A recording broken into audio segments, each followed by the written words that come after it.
कन्या पूजन में रखें इन 5 बातों का ध्यान।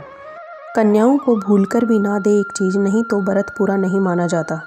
साथ ही जानिए नवरात्रि में जो क्यों सूख जाते हैं, क्यों आपके जो हरियाली नहीं आती है, आखिर ये क्या संकेत देता है। नवरात्रि में जो अखंड ज्योति जलाते हैं उसकी बाती का हम क्या करें। साथ ही साथ हम ये भी जानेंगे कि नवरात्रि में जो कलश के नीचे चावल रखे जाते हैं और उसके ऊपर नारियल रखा जाता है उसका हम क्या करें, और बचे हुए तेल का क्या करें। अंत में हम जानेंगे कन्या पूजन कैसे करें और कब है शुभ मुहूर्त। आज का वीडियो बहुत ही सुंदर है, आपको कहीं भी जाने की आवश्यकता नहीं पड़ेगी। जो लोग माता रानी की पूजा आराधना करते हैं, उनकी भक्ति में लीन हो जाते हैं, माता रानी उनके सच्चे भक्ति से पुकार अवश्य सुनती है। जो इच्छाएं उनके मन में होती है, माता रानी उन्हें वह सब कुछ देती है जो उन्हें चाहिए होता है।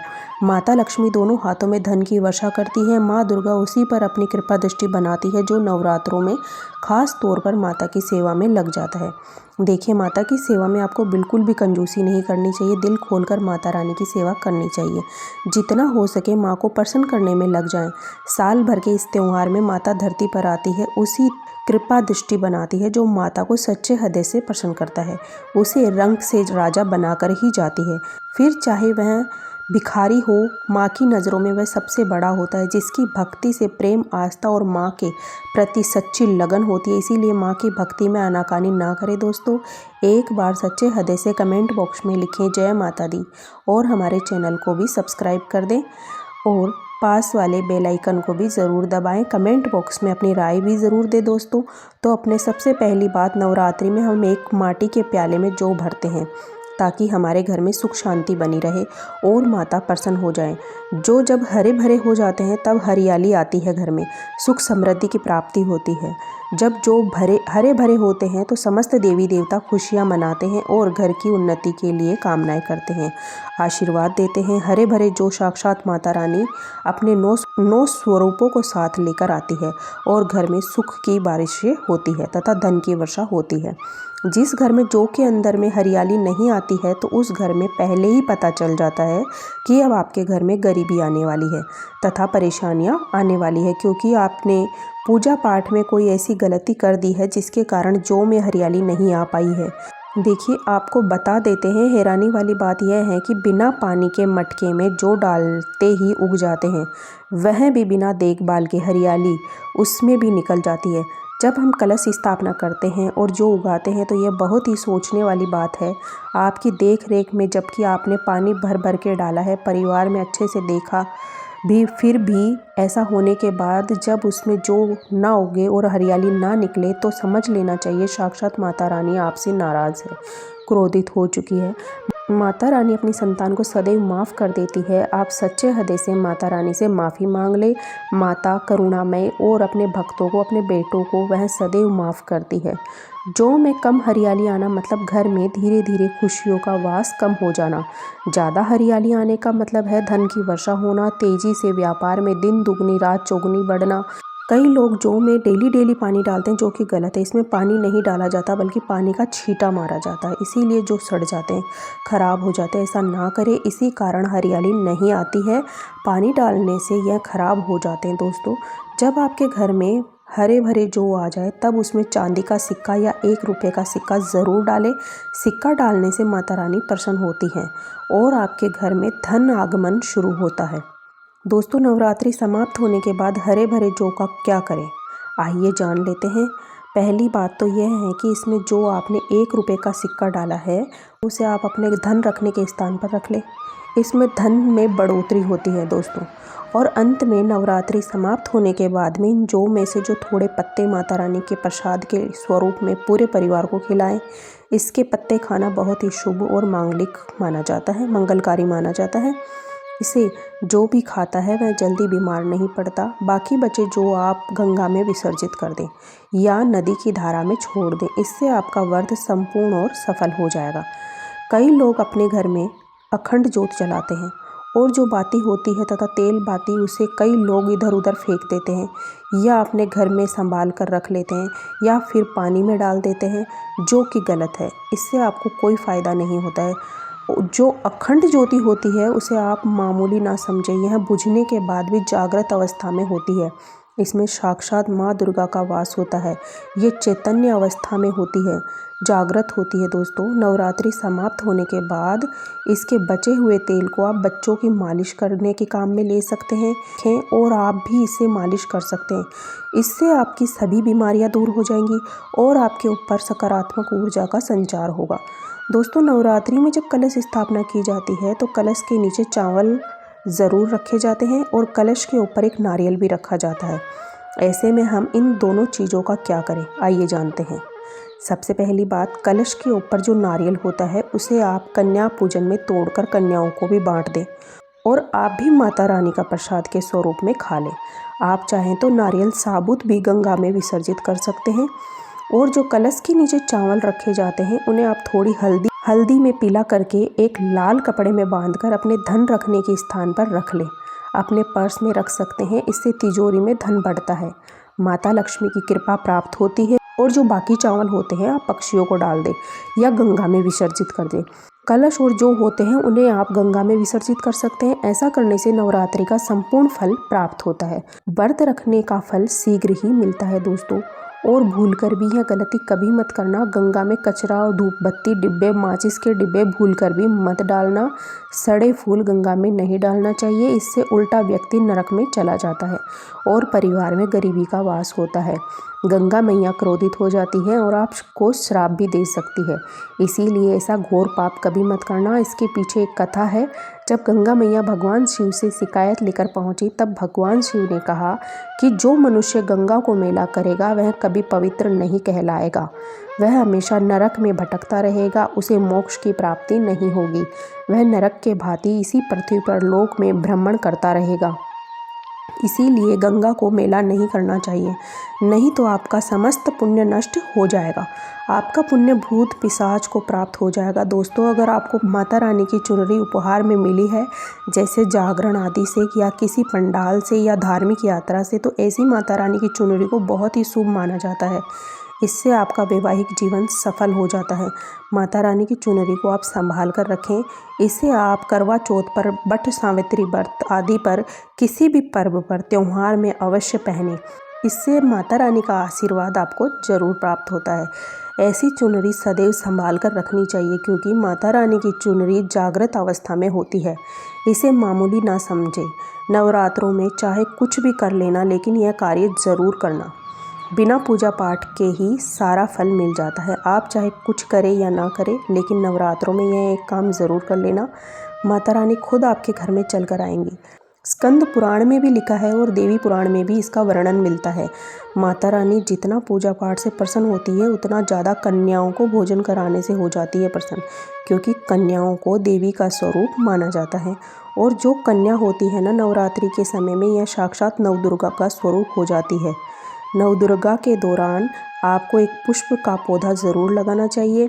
हमारे धर्मशास्त्रों में भी कहा गया है कि अगर कोई व्यक्ति मंदिर के पास सफ़ेद मदार का पौधा लगाता है और उसका फूल शिव मंदिर में चढ़ाता है, उसे स्वर्ण दान के बराबर पुण्य की प्राप्ति होती है। मदार का पौधा लगाने से जो फूल खिलते हैं उन्हें देवी देवताओं को चढ़ाने से पुण्य मिलता है।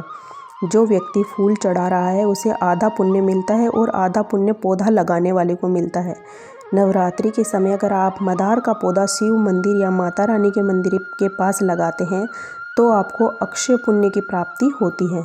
इससे किसी व्रत का पूजा पाठ की आवश्यकता नहीं होती है, सिर्फ फूलों का पौधा लगाना होता है। इस श्रेणी में मदार, सदाबहार और कनेर के पौधे आते हैं जो हमेशा फूलते रहते हैं। कनेर के पौधे को माता पार्वती का स्वरूप माना गया है। सफ़ेद कनेर का पौधा लगाना अति उत्तम होता है। इससे माता रानी प्रसन्न होती है, जिससे गोदान के बराबर फल प्राप्त होता है। इसी तरह गुड़हल का पौधा देवी मंदिर के पास लगाने से माता रानी का आशीर्वाद जरूर मिलता है। गुड़हल के वृक्ष का साक्षात माँ जगदम्बा का वास होता है। अगर नवरात्रि के दौरान गुड़हल के फूल की माला पिरो के माता रानी को चढ़ाते हैं तो आपकी सभी मनोकामनाएं पूर्ण होती है। अगर आप नवरात्रि के दौरान व्रत नहीं कर पा रहे हैं तो गुड़हल का फूल चढ़ाने से व्रत का फल मिलता है। माना जाता है कि अगर किसी व्यक्ति ने नवरात्रि के समय गुड़हल का पौधा लगा लिया और उसके फूल देवी देवताओं को चढ़ा दिए गए तो उस व्यक्ति को माता रानी आजीवन आशीर्वाद देती है। कन्या पूजन करने से सभी कष्ट दूर हो जाते हैं। माँ अभय प्रदान करती है। कन्याएं स्वयं जगदम्बा देवी का स्वरूप माना जाता है। कन्याओं का पूजन करने से 33 कोटि देवी देवताओं को आशीर्वाद मिलता है। माना जाता है कि व्रत और उपासना से माता रानी उतनी प्रसन्न नहीं होती है जितनी कन्या पूजन से होती है। नवरात्रि के दौरान कन्याओं को प्रसन्न करने के लिए भोजन कराया जाता है, उपहार दिए जाते हैं। अगर कन्याएं प्रसन्न हो जाती है और उपहार स्वीकार करती है तो इसका मतलब है कि माता रानी ने वह स्वीकार कर लिया है। कन्या पूजन कोई साधारण पूजन नहीं होती है, यह सभी प्रकार की पूजा में परोपकारी मानी जाती है। एक बार कन्या पूजन करने से हजारों यज्ञों और तीर्थ यात्राओं का पुण्य प्राप्त होता है, इसीलिए कभी भी कन्याओं को सताना नहीं चाहिए। नवरात्रि के समय 2 से 10 साल तक की कन्याओं का पूजन करना चाहिए। अष्टमी और नवमी को कन्याओं के पैर धोकर उन्हें भोजन कराया जाता है और उपहार दिए जाते हैं। इस दिन कन्याओं को घर बुलाकर उनका पूजन करना चाहिए, बहुत ही शुभ माना जाता है। कन्या पूजन के समय याद रखें कि उनकी थाली में 3 पूरी कभी भी ना रखें, क्योंकि इसे अशुभ माना जाता है। 3 पूरियाँ मरने वाले व्यक्ति के लिए निकाली जाती है, इसीलिए इस संख्या से बचे। भोजन में खीर, पूरी, हलवा, चना, आलू की सब्जी या छोले खिलाना चाहिए। माता रानी को खीर, हलवा, पूरी और छोले प्रिय होते हैं, लेकिन लहसुन और प्याज का उपयोग कभी भी नहीं करना चाहिए। कई लोग कन्याओं को कुरकुरे और चिप्स के पैकेट जैसे दे देते हैं, लेकिन यह घोर अनर्थ माना जाता है, क्योंकि इसमें लहसुन और प्याज का इस्तेमाल होता है। इससे आपका व्रत खंडित हो सकता है और माता रानी भी क्रोधित हो जाती है, इसीलिए कन्याओं को डिब्बाबंद चीज़ें देने से बचना चाहिए। दोस्तों, कई लोग कन्या पूजन में खाना घर पर नहीं बनाते और मार्केट में रेडीमेड लाकर खिलाते हैं तथा दही जलेबी खिलाते हैं, जो कि शुभ नहीं माना जाता है। माता रानी दही जलेबी नहीं, आपके हाथों का बना भोजन खाना चाहती है, आपका प्यार चाहती है। फिर चाहे आप घर में एक ही पूरी क्यों ना बनाएं, माता के लिए आप स्वयं ही अपने हाथों से माता रानी को भोजन खिलाएं। खासकर नवरात्रों के दौरान घर में पका खाना अवश्य बनाएं, इसीलिए माता रानी बहुत प्रसन्न होती है। घर का बना खाना ही कन्याओं को खिलाना चाहिए। हमेशा याद रखें, कन्याओं को प्लास्टिक के बने दोने में खाना नहीं खिलाना चाहिए। ऐसा पूजा पाठ के लिए शुभ नहीं माना जाता है, अशुभ होता है, क्योंकि प्लास्टिक में ज़्यादातर बर्तन होते हैं जो जानवरों की हड्डी और द्वारा बनाए जाते हैं, इसीलिए ऐसा पाप मत करना। कन्याओं को हमेशा स्टील के बर्तन या पत्तों से बने बर्तनों में ही भोजन कराना चाहिए, बहुत ही शुभ माना जाता है। अगर पेड़ के पत्तों से भोजन कराया जाए तो माता अभय प्रदान करती है। नवरात्रि के दौरान शुक्रवार का दिन अगर कन्या पूजन के दौरान पड़ता है, उस दिन कन्याओं को खट्टी चीज़ें नहीं खिलानी चाहिए। यह दिन माँ संतोषी को समर्पित होता है और माता संतोषी खट्टी चीज़ों से रुष्ट हो जाती है। ऐसा करने से आपके द्वारा किया गया सारा शुभ काम बेकार हो जाता है और माता का आशीर्वाद आपसे दूर हो जाता है। भोजन के बाद कन्याओं की थाली में एक लौंग ज़रूर रखनी चाहिए, क्योंकि लौंग देवी शक्ति को बहुत प्रिय है। माना जाता है कि लौंग में नवदुर्गा का वास होता है और इसे अर्पित करने से माता रानी प्रसन्न होती है। यही नहीं, कन्याओं को भोजन कराते समय लौंग अर्पित करने से आपके जीवन में लक्ष्मी जी का वास होता है और धन की कमी कभी नहीं होती है। कन्याओं को भोजन के साथ साथ उपहार देना चाहिए, वह बहुत ही शुभ माना जाता है। उनकी थाली में दक्षिणा जरूर डालें, ताकि आपके घर में भी सुख समृद्धि बनी रहे। कन्याओं को आप सुंदर कपड़े, चॉकलेट बॉक्स या स्टील के बर्तन उपहार में दे सकते हैं, लेकिन ध्यान रहे, लोहे का कोई भी सामान उन्हें नहीं देना चाहिए, क्योंकि इससे राहु केतु का दोष लग जाता है।